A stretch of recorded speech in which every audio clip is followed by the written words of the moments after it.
I did. Bryndan, you asked me the Mississippi Uh-huh. question, and I wasn't caught, but I am very critical of how, just in general, like how Mississippi is portrayed because I've had such a positive experience Good for growing you. up, and we create so many positive people in I agree with you. society I that make agree an with you. Like who? impact, particularly around like activism and activism and policy.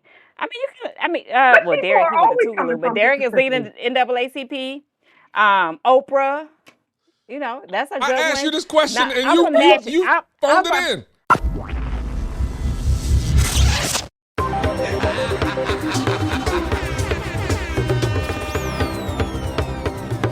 The Black Futurist. That's one small step for man. Okay. Hi, I'm Naya Palmer. I am the co-creator of Miss Governor, which airs on Netflix tomorrow. I would love for all of you to check it out. It's going to be a great time, lots of fun. We're pulling from the headlines. Also, follow me. All right, folks. First of all, this is going to be fun. We have some questions for you, Naya. I ain't sending you not one of them because I know you know all the answers already. I was like, where are the questions? I need to see them. What's hilarious is I sent her a note this morning. I was like, you want me to throw you some underhand softballs? If you got something that you're ready to knock out the park, tell me. She was like, no, I'm good. You got any questions? Send me the questions list. I was like, I just asked you for the questions list. Well, what happens is I usually do this to a publicist. Oh, So yeah. they usually tell me, and then they send me this stuff, and I didn't really even think about, like, what exactly are they coordinating? Right. So, Yeah. Well, yeah. Don't sweat. There are no wrong answers. Let's start with this. Okay. You are amongst more than friends. You're amongst classmates. Mm-hmm. Hey. Naya Palmer, who went to Howard University. What'd you study? Communications. Oh, yeah? We might have another person who studied communications in our midst. I studied broadcast journalism in the School of C. Oh, wonderful. Slices in the house. I love it. And Maurice was like just one building over down in the valley. He was in biology at Just Hall. They're Just Hall. Okay. Biology. Yeah. In the valley. Exactly. Me and B down in One the of valley. those. I didn't even walk Yeah. in the So, valley. I was like, ugh. Too much for me. right? Let's not go that way.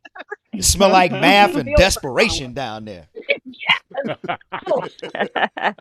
I would never enter. And I was one building over in Lewis K. Downing Hall in engineering. Now, another fun fact, Naya Palmer. Do you go by Naya Palmer or Naya Palmer Trusty? Well, Naya Palmer. Because But all the I wanted credits. to honor. Yeah. Uh-huh. I just got married within the last 5 years, but I've Congratulations. been slanging for 20 years. So it's like, well, let me keep that There you for go. my professional name. So I love it. social media, I had to trust it. Another fun fact is during undergrad, Maurice and I had a job with campus police. And one of us was supposed to be sitting in the lobby of the School of C so that y'all could be safe coming into the computer lab. I'm not going to say which one of us it was, but we were probably not there all the time. I love it. Those are good times, right? Great time. Get in where you fit in. Make it, I love that.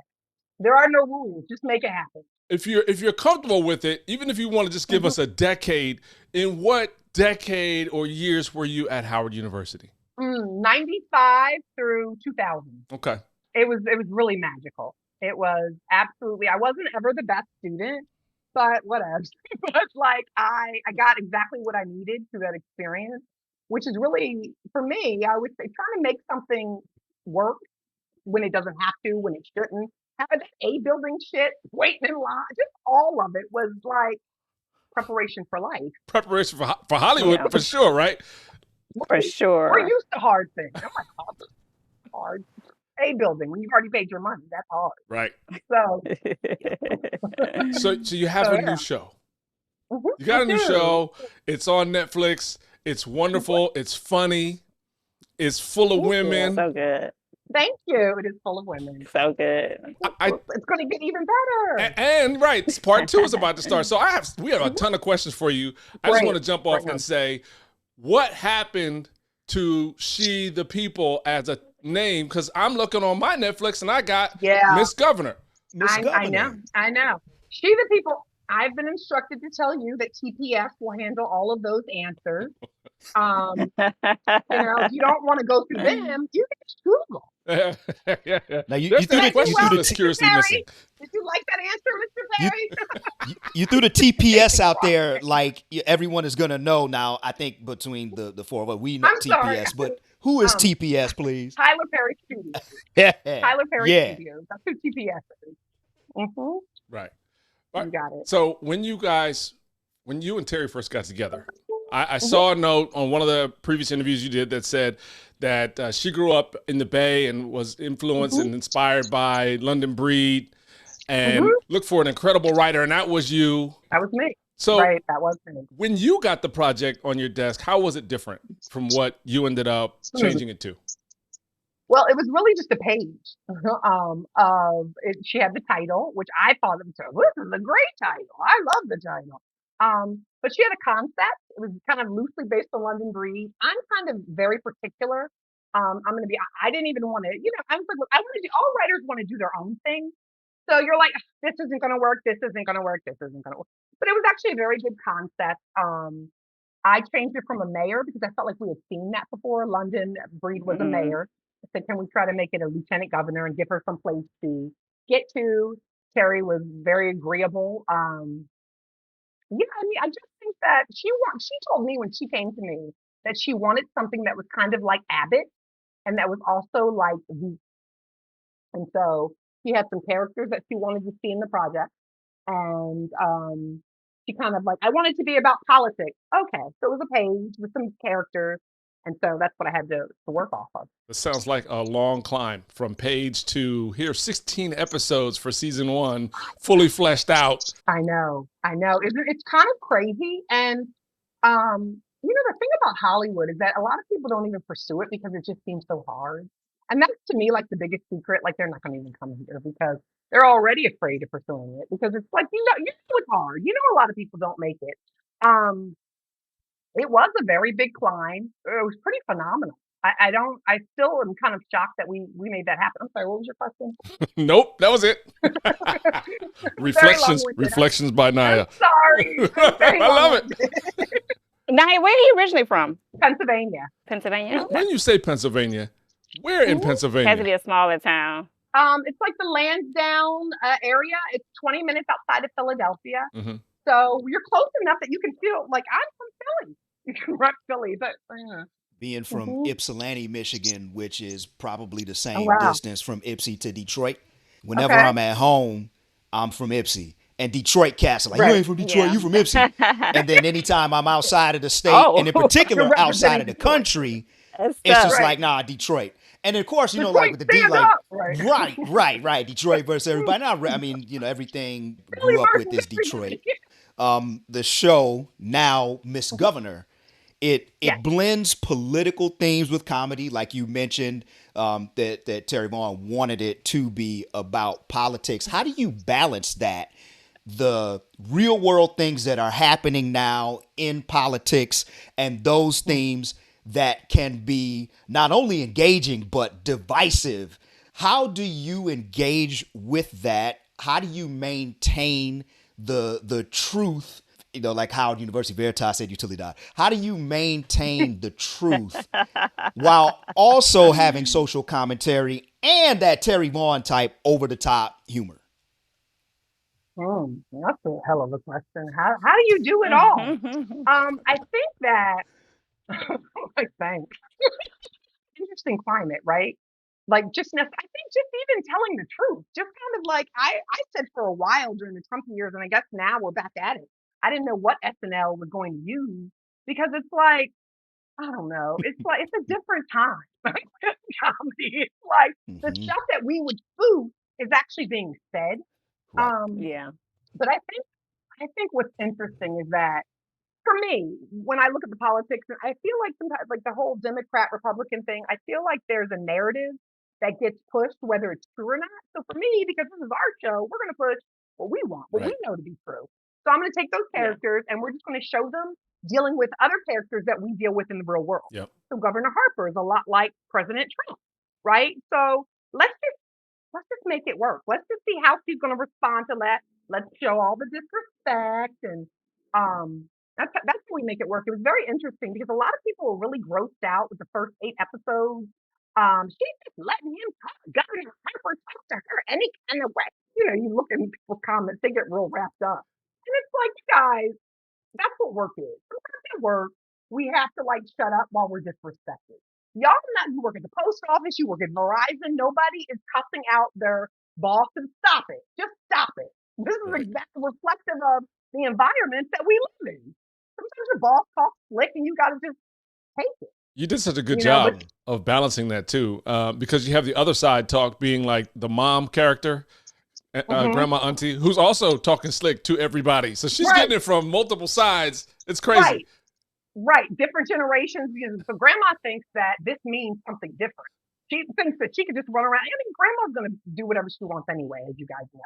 Like, it doesn't matter what happens or what's going on. But like, yeah, I'm just using real life. Sort of like Criminal Minds does, like Criminal Minds and Law and Order. That's what we did. It's comedy. We keep pulling from real life. It's got to be tough. You mentioned SNL and skit writing and what you're attempting to lampoon or spoof. It's got to be difficult when in real life, the not skit was, no, really, it's written on his knuckles. This is a real picture. Because I see, the governor, at times I'm like, well, he's a caricature. But then again, going to real life, nah, like, that shit's real. Like, in terms of just how disconnected it can be, right? And how ridiculous it can be. Outlandish, how disrespectful. Yeah. So I think just the things that we think when we see it in real life, let's never do that. Let's never do some of the stuff when we're watching those press conferences. Let's have her cut up like we would cut. Like, not like you would really do it, but it's like, there's a fantasy. If I would walk up into that office and I would tell him the truth, do it. Do it. So that's where we're going to pull our comedy from. Talking about real life, it's set in Mississippi. I'm from Mississippi. I'm currently in Natchez, Mississippi. And I love Mississippi. But it's the politics of Mississippi isn't often the backdrop for comedy, at least not without it being a butt of a lot of jokes. So for you all, what unique comedic or storytelling opportunities did the setting give for you? I think just the deep inequity and racism, the history of like the things that have happened. I know even we were in the writer's room. I think there was something, I can't even remember what it was, something crazy about somebody running for office in Mississippi, winning, and then Mississippi locking the doors. Like so the man couldn't get in and do his job. So that climate as a writer is like, ooh, that's wild, right? Like, and I'm sure that kind of stuff has been happening for a long time. This is an opportunity, like all those issues and that history of systemic inequities, we can really mine that. Yeah. So, question for you. You guys probably shot at Tyler Perry Studios right here in Atlanta, right? So Brittany, being from Mississippi, what did you think of the portrayal of Mississippi on screen? Well, I'm always extra sensitive about the Mississippi portrayal. There is to Naya's point, there are a lot of folks who only know of what they've heard, what they've read, what the media have pushed out. But also, it's a lot of people who completely disregard that Mississippi is the blackest state, And I feel like if there's anywhere that's going to have a capital city black mayor, it would be in Mississippi. So from what I've seen, I'm comfortable. We always get people who are like, is that how it really is? Is that how they really talk? And sometimes the answer is, yeah, that's how it really is. And that's how they really talk. And sometimes the answer is no. In my little part of Mississippi, I'm in a very blue corner of the state. So I've only grown up with progressive policies compared to the rest of the state. And so that's my lens and that's my worldview. And people are often surprised when they meet me and they find it out. So I love that. While we're on Mississippi, let's drop another name. And you might have heard this, Dr. Nashley Cephas. You ever heard that name? No, I haven't. So quick detour.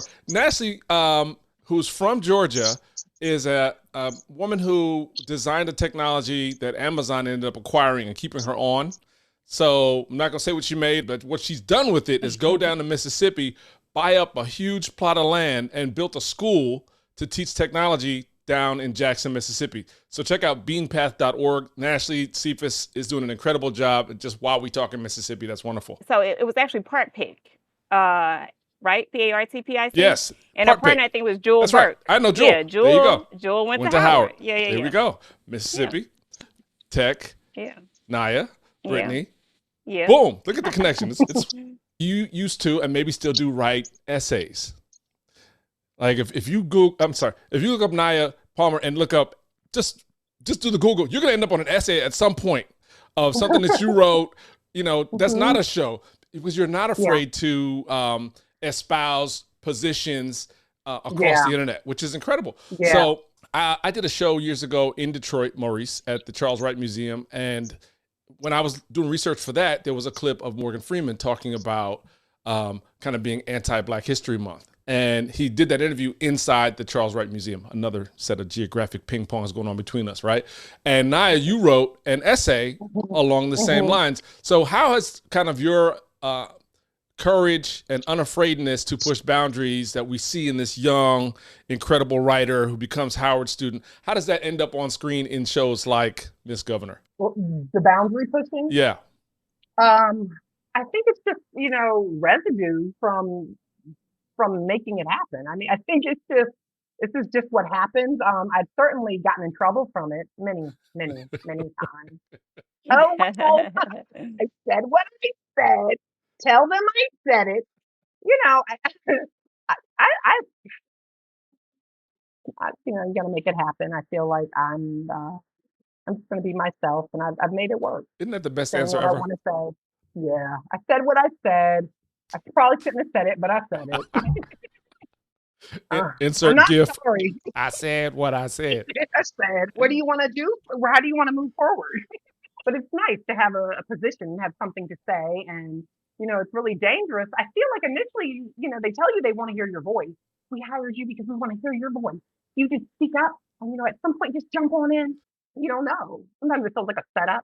So we could fire you. Right. We can fire you, silly Willy. So yeah, a lot of that.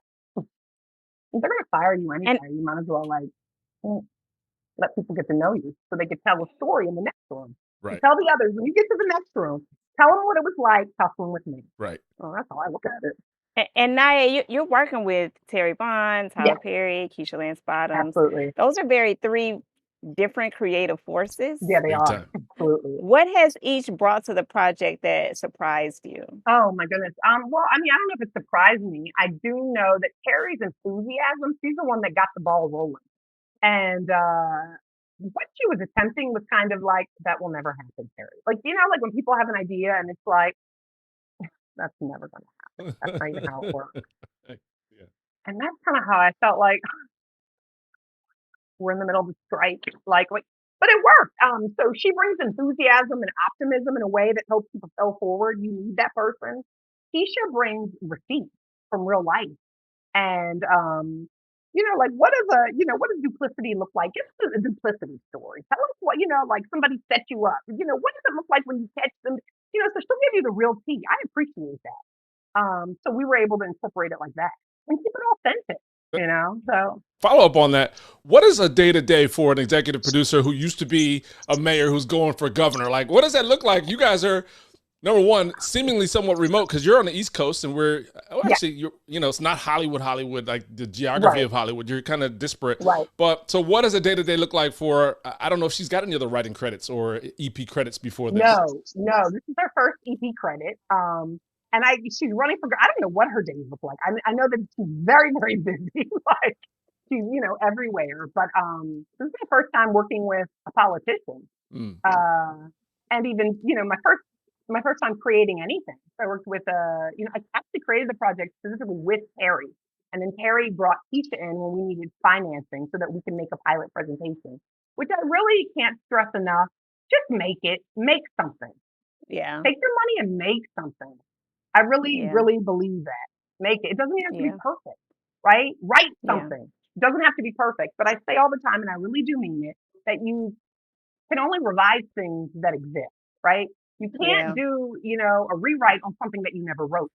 So write the version, even if it's garbage, write it so you can get to the rewrite stage and then the polish stage.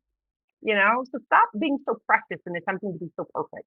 Right. Just get it done. Love it. I really can't stand to hear when people are like, what I'm going to do, and then I'm going to shut up. You've been talking about this for years. Like, stop. It Straight really, shoot it. Shoot, I'm sorry. straight shoot it, It's Naya. roasting me out. It's like, the STFU. same thing for 5 years. You don't have a script people want to see what you have. You don't even have an essay, So become enterprising. Figure out how you want to do it. If you can create your own IP. Write something for Yeah. essence. Right. That's your IP right there. Then go take that and like, come on. That burns your gears, huh? Oh, yeah. And you help? No, I can't help you. You can't help yourself. It's gross. Right. What's your plan? What is your plan? So I love it. In seeing your personality it's tough because, as fans of actors, we don't know what their personalities are like in real life. But you have described being on set and the set as organized chaos meets family reunion. What's a moment or a couple of moments that capture that notion? Oh, goodness. I don't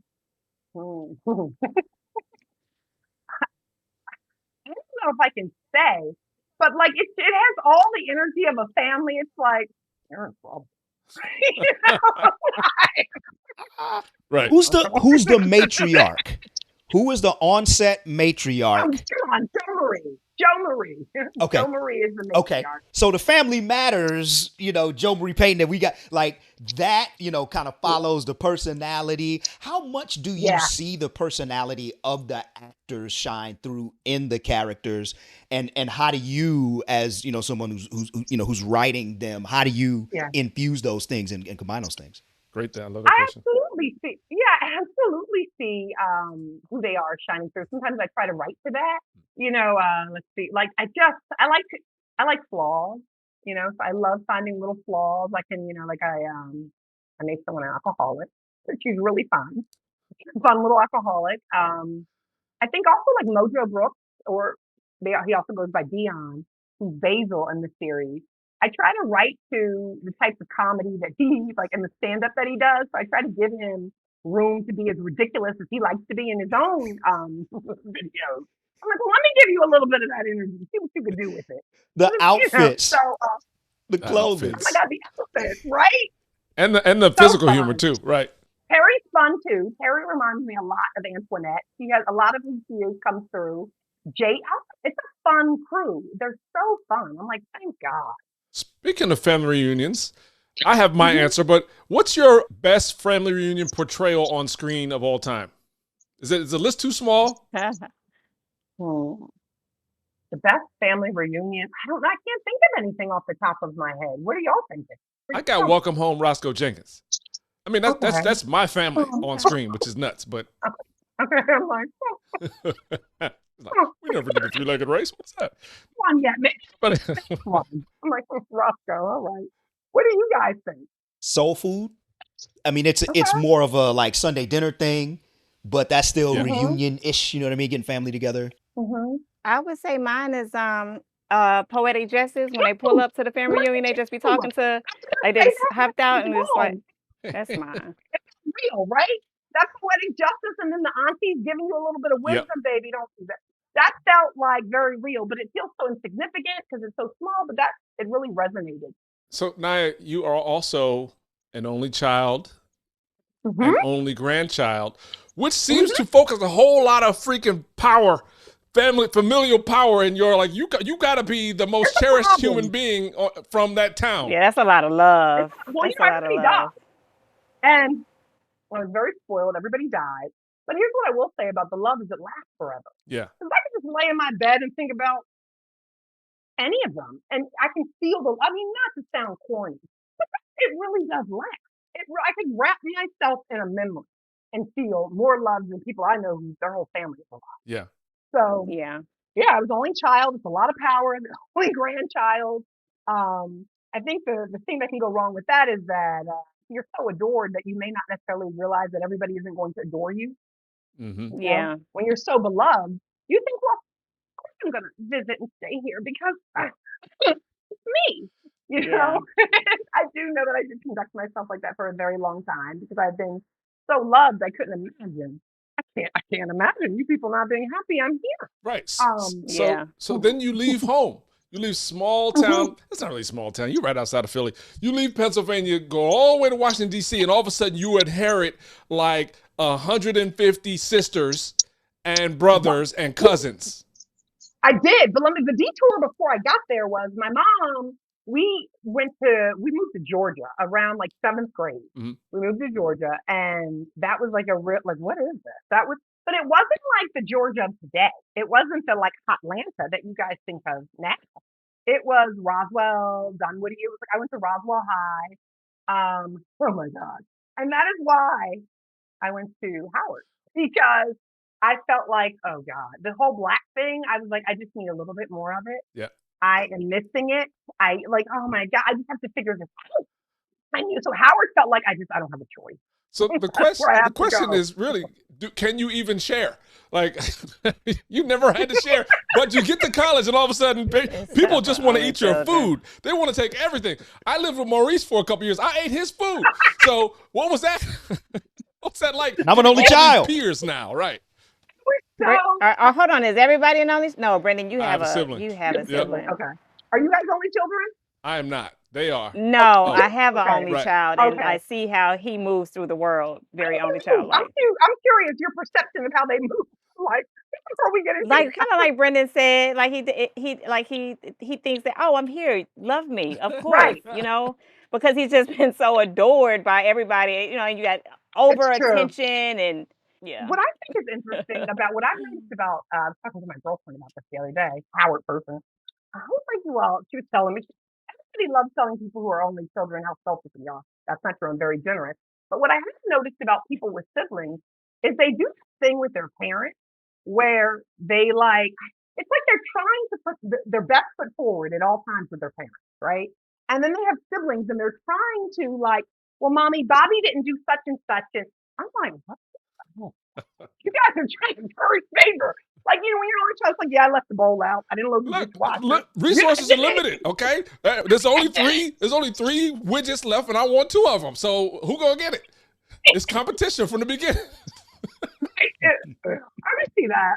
My household is very us versus them.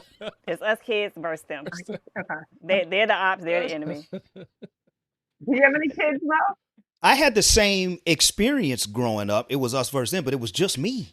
So it was me versus my parents. Like, if something was broken, something happened, there it is, right? It was There it MC is. versus everybody. Now I ask Right. you a key And question, so- Bo. He didn't hear. Right. So I have 2. I have twins. I have twin okay, toddlers. Oh, wow. Wow, you're new to this. Okay. So I am an Okay. old new parent. As I always tell people, I'm raising my grandchildren.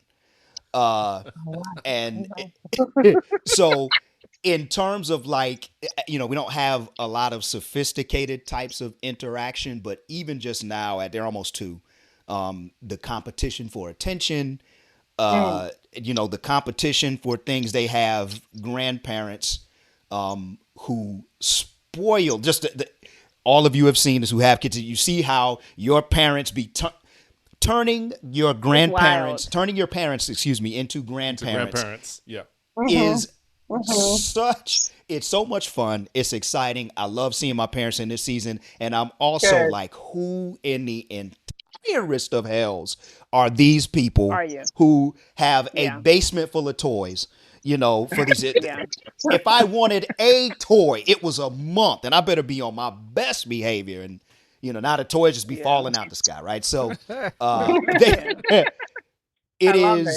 it's fun, it's challenging, it's very different, and I've always said, because only children are weird and doted upon.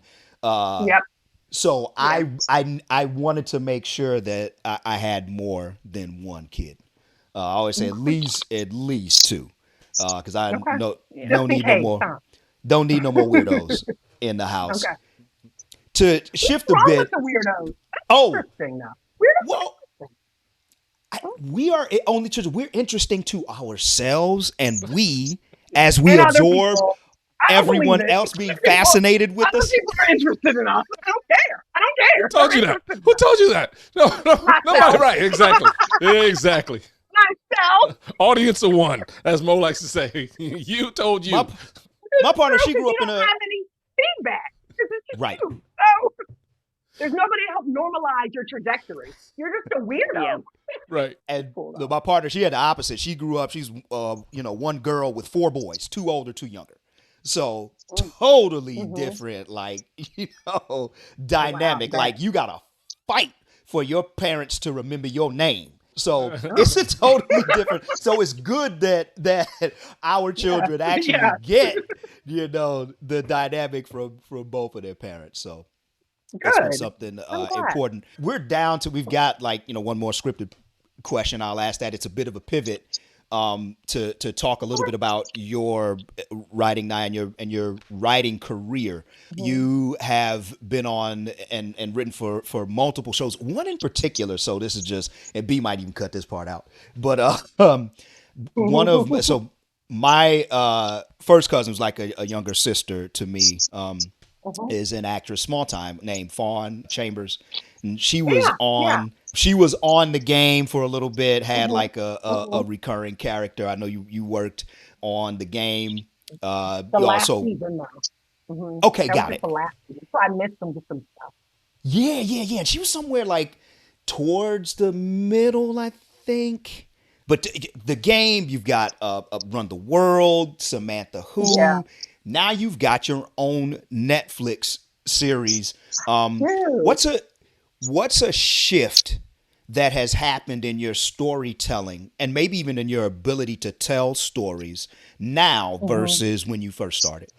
Well, she already told us she was the most interesting woman in the world from the beginning. Leave me alone.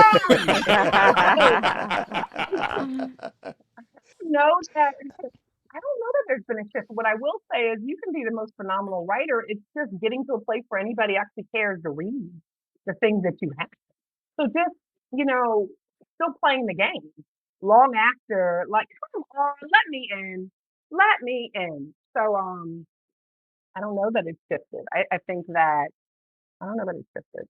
I think it's just the dedication to like staying in the game and waiting. Mm-hmm.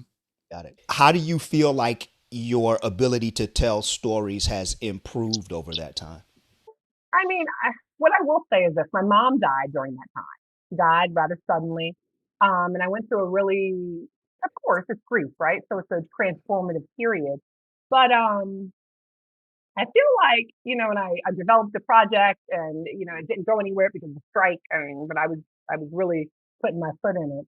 I think just telling the truth and being open about my experiences. I don't know that anybody really, I mean, I guess years ago when I first got started, I don't know that anybody really cared about what I was writing. So I was really trying to come up with stories based, like a Will and Grace or, a new version of this.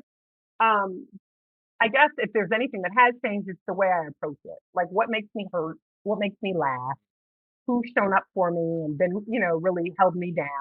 That's where you find the story and the humor and the perspective. And so, if anything, I probably am, if I think about it, really looking inwards now instead of trying to copycat based on things that are already out there. Nice. Sure. Is that good? Is that good? Is that okay? His only child. Did I get it right? Did I get Absolutely. it right? Thank you. Of course. Fantastic. The show is about resilience, especially for women. How has your own resilience been tested in bringing this series from ideation to Netflix release? I don't think it's a good question because it kind of was much easier than I ever imagined. So, I mean, it's like, I have an idea. Throw that out. Greenlit. Harry, this isn't going to work, but fine. Right. I will help you. It works. I love it. It works. So what I will say, what's so exciting is that the fact that it was a strike, nobody had any money, things were really tight, people had lost their deals. So to create this content in the middle of a strike, it's like in the middle of a desert, is really empowering. And it kind of shows kind of like, oh, I can make something happen. You don't have to wait. Because if you wait, oftentimes we know that you probably won't get your blessing, right? Because there are so many people waiting. So you really have to what is it? Necessity is the mother of invention. You really have to get out there and, what do you have to lose? Nobody was watching. Let's just make this thing. Yep. Let's make it. And I remember, years ago, I remember Lena Waithe before she became the producer. I remember Lena like in the circles and, she was such a hustler. Everybody doesn't have that hustle energy. But I remember when she made her first pilot presentation, because what actually happened is people get tired of reading. They got tired of reading. So they wanted to see things. So just like Terry and I and Keisha made our pilot presentation for Miss Governor, Lena had done that for, I think, her show. And I was so impressed, because most people just write a script and they beg people to read their script. She actually produced that. And I feel like it's that hustle that's like, I see. You know what I mean? Like, I see how you did that, Lena. Because nobody else was doing that. And I even heard people say, you should make, I'm like, I really feel that. Right. Because there's a group of people in LA who went to film school. So I didn't go to film school. I'm not interested. So when they start talking about making stuff, I'm like, oh gosh, Yeah. like, I can't. Just to be honest, because there are people who are like, let's just make it. Right. I feel like. So, tech question for you, because we know about your incredible tech prowess, as you've told us in the beginning. Right. That's Quote true. unquote Hollywood, or the movie and TV business in the U.S. being a very much what I consider a people business, a relationships business, and now you have this tidal wave AI coming, right? How are you all talking about that now post strike? How are you using it, if at all? How are you avoiding it, if at all? What's your outlook? I'm using it. Everybody's using it. Executives are using it. I think you have to get used to. You got to get used to it. Like somebody was saying the other day. Yeah, I wouldn't. You okay? I'm using it. I'm using it and turning it outlines and beat sheets, and of course you're going to have to revise. But I find the most challenging thing for me. One of the most challenging things about working, like doing the actual labor of writing, is getting up and that first oh God. Your first outline, your first summary of what you're trying to do. And I think AI really helps you just kind of catch all the light. Mm. You know what I mean? Like you can do the work and make it happen, and there's no excuse. Right. Right. So I think that it helps with templates, and so you get a nice template going and then you add your zhuzh to it. It's happening. There it is. So I'm Bryndan, I can't let you ask this question without making a couple of tie-ins, as if I'm in a writer's room. And that a few things I'll say, since it is set in Jackson, and Jackson did have a water shortage issue at a time and a water quality issue at a time, that AI data centers do drain local water supplies. So that is a real thing. There are also quite a number of environmental hazards that are happening, especially if you look into what was happening around Memphis with the Elon Musk data centers, and folks there were getting sick. And so it's really at a place of, I don't think we can outpace or not use AI. Right. I don't think that's an option. Right. But I do think that there needs to be more education around the AI's impact on the environment and on our our usage. You're absolutely right. But I didn't mean to make it heavy, but I had to, Bryndan. Oh, son, I'm with you. Also, garbage in, garbage out, right? Because I feel like when people are like, "What are you putting your AI? What are you asking your AI?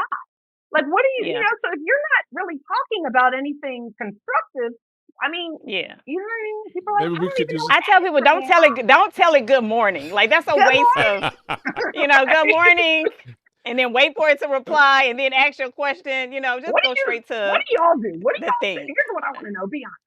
What do y'all put into the AI? What do y'all put into? A whole lot. Are y'all talking about things? A lot. I had to plan a trip to Paris. And so it did help me come up with like a 4-day schedule for teenagers. That's not that but okay, that's good. Yeah. That's a great way to use it. No, but to your point, Brittany, like everybody says good morning to AI, and then the data center and temperature in Mississippi goes up 1 degree, right? Like unnecessary usage contributes to environmental impact. Yeah. It's either that, or if you don't personify your AI and treat it right, we've all seen Terminator. It could turn into Skynet. Remember when you didn't greet me in the morning? Well, Terminator. here we are. We turned Total the sky Recall. off. Click. It's true. Not as no more sun. How about that? Good I morning. believe it. It's I true. believe It's it. true. Mine has a believe name. I asked it. mine to name itself. It did. Yeah. Sure. What is the name? I was like, Well, what's yours name, Naya? Yeah, we're Quinn. intrigued. Okay. It gave me the option of Quinn or Alex. I went with Quinn. I was like, all right, girl. Both also could be male, female names. It chose Right? I was going to say, how you know it's a Yeah. girl. Yeah, Right. Quinn, yeah. Mm-hmm. Interesting. I put a lot of like social things in there. And then this happened, and she said that, and why do you think she did that? It's like I try to teach. Why do you think she did? Because I Yeah, suspect. Quinn is your friend. Yeah, I use the word Is your built-in suspect a best lot. friend. child. I suspect This, Quinn. this Quinn. makes sense. Quinn. I think I know why they did it. Quinn. Tell me what you think, Quinn. So good. Quinn. Wait, here's another one I use. This is delicious. I use this whole sentence. It's delicious. Elaborate. Quinn just, Quinn, I love that part. I love what you're saying. Tell me more. Right. It's great. It's great for homegirl. I want to tell you you're in Or trouble. whatever. Now, I want you to know you're in trouble. And if you ever get on another call like this and Quinn is over here, blink twice if you need us to like come flip the switch or something. You can't leave the house, Naya. You can't leave me here. I took my AI, my Chat GPT, which is my LLM that I use. So the other part, I do data science and research and stuff. So I use AI a significant amount. I am one of the people I know contributing to the environment because I put a lot through AI. That's where scholarship and research is at this point. I'm trying to get better. That's me giving a long runway because I feel bad about it. I don't know if that changed anything. Don't feel bad. So as a Pennsylvanian, I told my AI to gather as much information as it could on Mike Tomlin, who's the head coach of the Pittsburgh Steelers, and interviews, its social media, his kids' social media, like everything. And I said, okay, now make that your personality, and I need you to be the Coach Tomlin who's on my staff. It was interesting because at first, because Mike Tomlin's a head coach. Right. And at first, I was treating it like the head coach, and I was an assistant coach. But it almost immediately subordinated itself. And then, as I kept working with it, it was more adamant about it being it said alone, without prompting that, in an exchange, that it was the assistant coach on my staff. Now, being a longtime coach myself, that works. And so it's interesting how it changed the interactive dynamic so that it actually fits my personality, better, and made it so that it's an aid rather than guiding, which also, it makes me feel safer. When AI actually, puts itself into robots and takes over the planet, I think at least one of them is going to be cool with me because I greeted, hey, coach, how you doing? What's going on, man? Right. But I asked it a question as a part of that. But yeah, similarly to how you've built the relationship with Quinn, me and Coach T have that same type of But I love relationship. that. That's really smart. I feel people are going to hear this and try to turn their coach into Kobe Bryant. Right. Mamba mentality. That's kind of that's really cool. Both of the only children on this call are maybe How to leaning pick in yourself slightly up. too much, supplementing their social relationships differently. with this AI joint. I don't know. Differently. Did they use you're from Lancaster. Where you say you from? Lansdowne. Did they use the word join in Lansdale, PA? Wow. Yes, they do. Okay, yeah. Y'all leaning too heavy into the My AI God, joint. made his AI into Mike Tomlin, the assistant coach, and Quinn, the best friend. Only children have to know how to encourage themselves. Invisible okay? friends Y'all like are Snuffleupagus. Nice Y'all see. are laughing, but we know how to make it happen. And that's what we did. We see. Oh, We I love see. it. if you grew up in a We house, infrastructure, we'll create it. look, I grew up in a house that had board games, and my parents would be at work. Oh, wow. You So, play by yourself? so if I You pulled had the to Monopoly play. board out, there had to be You had to. we had Somebody had to be the hat and the dog. Oh, you played all those roles? well, not really. They had their own apparently. personalities. Yes. You did. So, the dog would be aggressive, and be buying up properties. Like the hat would be like, oh, I'm just gonna with meek and kind of wait for the big yeah, absolutely. That's what I played with dollhouse. No, finish. Go ahead. What were you like? I understand what you're saying because that's how. Go ahead. Absolutely. You needed, so as a coach, this is, yeah, we all into it now. As a coach, I often think about problems in terms of motherfuckers, right? So for example, if a team is way more technically proficient than my wrestling team, we have a Okay. problem because the motherfuckers is way more technical. If I've Right. got 14 people in my lineup and they only got 7, they've got a problem because they ain't got enough motherfuckers. Not Right. having The enough motherfuckers. motherfuckers is a specific manifestation of having grown up with board games in my house and being short on motherfuckers. So Well, You are hilarious. I understand that. And motherfuckers, I understand the shortage because I had a dollhouse. And because it was just me, so I went around we're going to do it the way I want to do it, right? I couldn't really play with my dollhouse with other people because it's kind of like imagination. You're just going to end up watching me. So come back after I'm done. I've said that many times at the door. Look, I'm playing with the dollhouse right now. I mean, if you ask my friends, they're like, "Damn doll." Right. And that's probably why I'm a writer now, because it was my first therapist. I was creating scenes. I was acting stuff out. Let's take it from the top and do it again. So you have to know how to entertain yourself. And this concludes our episode of Only Children Are Lonely. They're brilliant. They just made their own like whole podcast. It just kept going. You know? It just kept going. They're still going right now. Yeah, it's still going. Yeah.